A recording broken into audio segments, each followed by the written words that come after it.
আসসালামু আলাইকুম। তো এবছর বুয়েট ভর্তি পরীক্ষায় ৬০০ মার্কের রিটেন অ্যাড হইছে। এবং আমরা জানি ঢাকা ভার্সিটিতে রিটেন আছে, খুলনা বিশ্ববিদ্যালয়তে রিটেন অ্যাড হইছে এবং বিভিন্ন বিশ্ববিদ্যালয় মাঝে মধ্যে রিটেন চালু করে। স্পেসিফিক্যালি যারা আমরা ইঞ্জিনিয়ারিংয়ে রিটেন এক্সাম দিতে চাই, তারা একটা প্রবলেম অনেক বেশি ফেস করি যে বুয়েট ভর্তি পরীক্ষার খাতায় কেমনে লিখব? কারণ মেজরিটি অফ দ্য কেসে আমরা লিখি এরকম বাজারের খাতায়, আমাদের বাসার খাতায় এরকমই থাকে এবং আমরা একটা ম্যাথ নরমালি এরকম পেজে ৩ পেজ ৪ পেজ করে ফেলি। কিন্তু বুয়েট ভর্তি পরীক্ষার হলে আমরা যা রিয়েলাইজ করি হঠাৎ করে যে আমাকে এরকম একটা কোশ্চেন পেপার দিবে এবং কোশ্চেন পেপারের জায়গা আমার ফিক্স করে দিবে এবং এইটুকুর মধ্যে আমাকে লিখতে হবে ৩ ঘন্টার মধ্যে, কোনো কাটাকাটি করার কোনো জায়গা নেই, কিচ্ছু নেই, যদি মিস তো মিস। সো এই জায়গায় আসলে কেমনে লিখবো সেটা আমি তোমাকে আজকে লাইভ ডেমো দেখাবো, ঠিক আছে? চলো শুরু করি। প্রথমে আমাদেরকে একটা মিসকনসেপশন ক্লিয়ার করতে হবে যে এইটা হলো আমাদের একটা বাজারের নর্মাল খাতা যেটা আমরা ইউজ করি, এটা হলো একটা A4 সাইজের খাতা। আর এইটা হলো আমাদের বুয়েট ভর্তি পরীক্ষার খাতা। যদি আমরা এটার উপরে রাখি বুঝতে পারবো যে বুয়েট ভর্তি পরীক্ষার খাতাটা আরো অনেক লম্বা। এটা হলো লিগাল পেজ বলে, এই সাইজটাকে বলে লিগাল সাইজ, আর এটাকে বলে হলো A4 সাইজ। হ্যাঁ, সো এইটা হলো আমাদের একটা নর্মাল পেজ, আর লিগাল পেজ হলো এই সাইজের। হ্যাঁ, আমরা যদি একটু খুলি, এই যে দেখ এই সাইজের একটা খাতা, ঠিক আছে? এরকম বড় বড় হইলে কি খুব বেশি স্পেস পাওয়া যায়? উত্তর হলো না। নর্মালি মনে রাখবে বুয়েট ভর্তি পরীক্ষায় 3 থেকে 4 আঙ্গুল জায়গা পাওয়া যায়, 3 থেকে 4 আঙ্গুল, এইটাই হলো নর্মাল স্পেস। এখন আমরা শুরু করি। ধরে নাও আমরা একটা রিটেন কোশ্চেন এখানে নিলাম, সে টু সে আমরা এই যে সানরাইজের একটা কোশ্চেন নেই, যে কোনো একটা কোশ্চেন নেই, সে টু সে আমাদের কোথায় গেল এই জায়গায়। এই যে ধরো আমরা 16 নাম্বার কোশ্চেনটা দেখতেছি। হ্যাঁ, আমার কলম কোথায় গেল? এই তো আমার কলম। সেই কলমের মধ্যে আমার 16 নাম্বার কোশ্চেনে Cu2+ বিভবের হলো বিজারণ বিভব এত, আয়নের ঘনমাত্রা 0.05, 25 ডিগ্রি সেলসিয়াস তাপমাত্রায় তড়িৎদ্বারটির বিজারণ বিভব নির্ণয় করো। সো যখন এই ম্যাথটা আমি করব, এখন আমার যে এইটুকু একটা স্পেসই তো দিবে আমার, রাইট? সো এই স্পেসটাকে আমাকে টোটাল 3 ভাগে কল্পনা করতে হবে। আমি বলি কি কল্পনা করতে হবে, ভাগ করতে কিন্তু বলি না, কল্পনা করব। সো এইখানে আমি কল্পনা বোঝানোর জন্য পেন্সিল দিয়ে বুঝাই, তুমি কেমনে চিন্তা করবা। সো এখানে কিন্তু তুমি দাগ দিবা পরীক্ষার হলে, এত সময় তোমার নাই। তো তুমি ধরে নাও যে এটা একটা পার্ট, এইটা একটা পার্ট, আর এইটা একটা পার্ট, 1 2 3 পার্ট। এটা হলো 1 নাম্বার লেখার জায়গা, হলো 2 নাম্বার লেখার জায়গা, এটা হলো 3 নাম্বার লেখার জায়গা, বুঝো? এখন যদি কোনো কারণে ধরো এখানে আমি কিছু একটা লিখলাম, সে টু সে এখানে কিছু একটা লিখছি, হ্যাঁ, এটা আমার লেখা ভুল হয়ে গেল, কাটা দিলাম, সমস্যা নাই, আমার আরো 2টা জায়গা আছে। অথবা ধরো না এই জায়গাও কিছু একটা লিখছে, কাটাকাটি হয়েছে, তাও আমার এই স্পেসটাতে আমি ছোট ছোট করে লিখতে হবে। প্রথমত বুয়েট খাতায় নর্মাল যে তুমি মানে সাইজে লেখো তার চেয়ে অবশ্যই ছোট করে লিখবে, অবশ্যই ছোট করে লিখবা। দ্বিতীয় যেটা, এই যে কাল্পনিক এরিয়া আমি মার্ক করছি না, এখন ধরো চলো আমরা বুয়েট ভর্তি পরীক্ষাতে অ্যারাউন্ড 80%ই ম্যাথ। সো আমরা চলো একটা ম্যাথ করি, ঠিক আছে? সো এখানে 2টা প্রসেস আছে। অনেকে আছে এই প্রথম স্পেসটাতে রাশিগুলা তুলে, অনেকে আছে এই তৃতীয় স্পেসটাতে রাশিগুলা তুলে। সো আমাদের এখানে ধরো Cu2+ এর বিভব হলো ধরো ই রেড হইলো আমাদের কত 0.34। আমি তো আসলে অনেক আগে টিচারই ছাড়া দিছি, সো আমারটা ভুল ক্ষমা সুন্দর দৃষ্টিতে দেখবা। এবং আমাদের ধরো ঘনমাত্রা সি হইলো গিয়ে আমাদের 0.05 মোলার। এই তো আমি এখানে নর্মালি ওরা রাশিগুলা লেখে, যে কোনো একটা ম্যাথে যে রাশিগুলো আছে সেটা লেখে। এবং আমাদেরকে বের করতে বলছে কি ই সেল, তাই তো? তো ই সেলের সূত্রটা আছে না, ই সেল ইকুয়ালস টু হলো ওই যে কি আছে না, N divided by R F, তারপর হলো লন সামথিং বাই সামথিং, ওই সূত্রটা লিখবো। তারপর এখানে আমি ক্যালকুলেশন করে চাইলে চাইলে আমি এখানে এন এর মান বসাইতে পারি, এফ এর মান বসাইতে পারি, লনের মধ্যে প্রত্যেকটার মান বসাইতে পারি। দেন এখানে ডিরেক্ট ক্যালকুলেশন করে সে টু সে আমার আসলো 0.25 ভোল্ট। হ্যাঁ, অ্যান্সার আমার এটা আসলো। আমি চাইলে এই মানগুলা বসায় লিখতে পারি যে 2/3 ইন্টু 96,500 লন 0.05/2।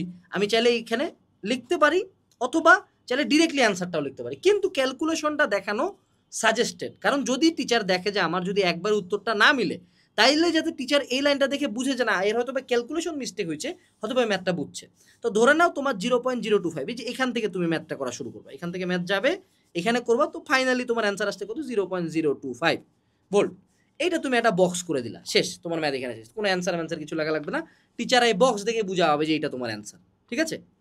আর অনেক ক্ষেত্রে, অনেক ম্যাথের ক্ষেত্রে তোমার এখানে দেখো 2টা আছে, ক্যালোমেল তড়িৎদ্বারের সংকেত, আর বি হলো একটি দ্রবণ দ্বারা হাইড্রোজেন তড়িৎদ্বারকে ক্যালোমেল তড়িৎদ্বারের সাথে করো।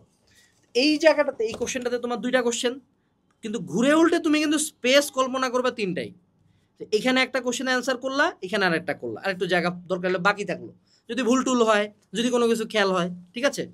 আবার তুমি ধরো অনেক কোশ্চেনের ক্ষেত্রে যেমন এখানে আমাদের 3টা কোশ্চেন আছে, এআই ধাতু নিষ্কাশনের ব্যাখ্যা, কপারের বিশুদ্ধকরণ, 3টা লেখছে। সো তুমি সিরিয়ালি লিখতে থাকবা এরকম। এমন না যে প্রতি কোশ্চেনের জন্য একটা করে জায়গা বরাদ্দ, তুমি চাইলে এখানে এ লিখলা, এ শেষ হয়েছে, বি এখানে শুরু করলা, সি এখানে শেষ করে দিলে, এখানে তোমার শেষ, ঠিক আছে। সো যদি এবার একটা অ্যাকচুয়াল কোশ্চেন আমরা লিখি, ধরো না অ্যাকচুয়াল একটা স্পেস, অ্যাকচুয়াল স্পেসে লিখতে গেলে, বাই দ্য ওয়ে এটা কিন্তু হলো প্রেপ স্টোরের রিটেন খাতা, এটা মার্কেটের একমাত্র রিটেন প্র্যাকটিসের খাতা, লিগ্যাল সাইজের, মার্কেটে আর কোনো মানে কারোই খাতা নাই, ঠিক আছে। সো এটা যারা অর্ডার করতে চাও অর্ডার করতে পারো, বিশেষ করে এবছর যেহেতু 600 মার্কের রিটেন, তো ভাইয়া এই খাতা তোমার লাগবে। যেমন ধরো যে আমাদের লঘু 0 লঘু NaCl দ্রবণের তড়িৎ বিশ্লেষণে কি পরিমাণ বিদ্যুৎ প্রবাহের ফলে 1 ঘন্টা সময়ে পিএইচ ক্যাথোডে 25 ডিগ্রি সেলসিয়াসে এত এটিএম পাত্রে এত হলো হাইড্রোজেন গ্যাস উৎপন্ন হবে। তো এই জায়গায় আমাদের তো জানি যে আমাদের W=ZIT সূত্রটা ইউজ হবে। তো ধরে না আমরা এবার এই স্পেসটা, আমি কিন্তু দেখো ফার্স্ট অফ অল আমি এখানে কোনো দাগ কিন্তু দিচ্ছি না, তুমি চাইলে দিতে পারো বাট সাজেস্টেড না। তো ধরে নাও যে এখানে টি কত, টি হলো 1 আওয়ার বা 3600 সেকেন্ড। তারপর আমার লেখছে যে টেম্পারেচার কত, টি হলো 25 ডিগ্রি সেলসিয়াস, প্রেশার হলো 1 ATM, হ্যাঁ, এফ এর মান হলো ফ্যারাডের ধ্রুবক 96,500। তারপর ধরো আমাদের প্রেশার হলো 1.5 ছিল আর কি। তারপর ধরো ভি লেখছে হলো আমাদের 0.085,815 লিটার লিখছি না। এবার আমি এইখানে হলো আমরা চাইলে লিখতে পারি আমরা জানি, এগুলা লিখতে হয় না নর্মালি, অথবা অনেকে এখানে লেখে দেওয়া আছে, এত এসব কিছু দেখে না। তুমি এখানে সূত্র লিখলা যে সেট হচ্ছে W=ZIT, তারপর তোমার এই সূত্র অনুযায়ী PV=nRT দিয়ে যেমনে করলা, তারপর তুমি এখানে জেড এর মান বসাইলে, এই মান বসাইলা, এমনি করে তোমার এখানে উত্তর আসলে এখানে বক্স করে দিলা, এটা তোমার অ্যান্সার, ঠিক আছে। এইটা হবে তোমার আদর্শ জায়গা। কোনো কারণে এখানে ভুল হয়েছে, এখানে চলে যাবে, এখানে যাবা। এবং সবসময় মনে রাখবা যে স্পেসটা মানে যা তোমার নর্মাল, এটা যদি V=1.5 লেখো, তোমাকে লিখতে হবে এরকম V=1.5। মনে রাখবা ফাঁকা রাখাতে সমস্যা নাই, কিন্তু কোনো কারণে কাটাকাটি করে জায়গা যদি গেল গা, পরে কিন্তু ওইটা করতে পারবো না। এখন এখানে একটা প্রো টিপ দেই, এইটা যদি বুয়েট ভর্তি পরীক্ষার খাতা হইতো, এটার এই যে লাস্টের যে পেজটা আছে, এই লাস্টের পেজটা টোটালি ফাঁকা হইতো, টোটাল ফাঁকা। সো যে কোনো বুয়েট ভর্তি পরীক্ষায় এরকম একটা লিগাল সাইজের একটা টোটাল ফাঁকা পেজ পাওয়া যায়, ঠিক আছে। এই জায়গাটাতে আমরা নর্মালি কি করতাম, এটা রাখলাম রাফ। এখন তুমি যত ভালো টেকনিশিয়ানই হও না কেন, তুমি যদি প্রতিদিন এই খাতায় প্র্যাকটিস করো, প্রেপ স্টোরের রিটার্ন খাতায় যদি তুমি প্র্যাকটিস করো, তাইলে তোমার হয়তোবা তুমি কম স্পেসে করতে পারবে ম্যাথ। কিন্তু যদি তুমি অন্য কোনো জায়গায় প্র্যাকটিস করে থাকো, তুমি হয়তোবা স্পেস কুলাইতে পারলা না, কোনো একটা বড় ইন্টিগ্রেশন দিছে, তুমি স্পেস কুলাইতে পারলা না, সেক্ষেত্রে তুমি কি করবা, এই যে রাফের যে জায়গাটা, এটা কখনো কেউ দেখে না, কিন্তু এটা প্রত্যেকটা বুয়েটিয়ান ইউজ করে। এই জায়গায় তুমি ধরো বড় একটা ইন্টিগ্রেশন, যে integration of tan inverse X divided by 1 plus tan inverse X DX, এটা তুমি এখন বড় করে এখানে যেমনি ইচ্ছা তেমনি করলা, এত দূর করলা। তারপর ধরো কোনো একটা ম্যাথের ক্যালকুলেশনের সমস্যা, বা তুমি কিছু সাইড ক্যালকুলেশন করতে চাও, তুমি এইখানে আবার কিছু ম্যাথ ট্যাথ করলা, রাফ করার তো অসংখ্য জায়গা, কারণ এইখানে তো কোনো একটা ম্যাথ ট্রায়াল দেওয়ার অপশন নাই, জায়গা তো লিমিটেড।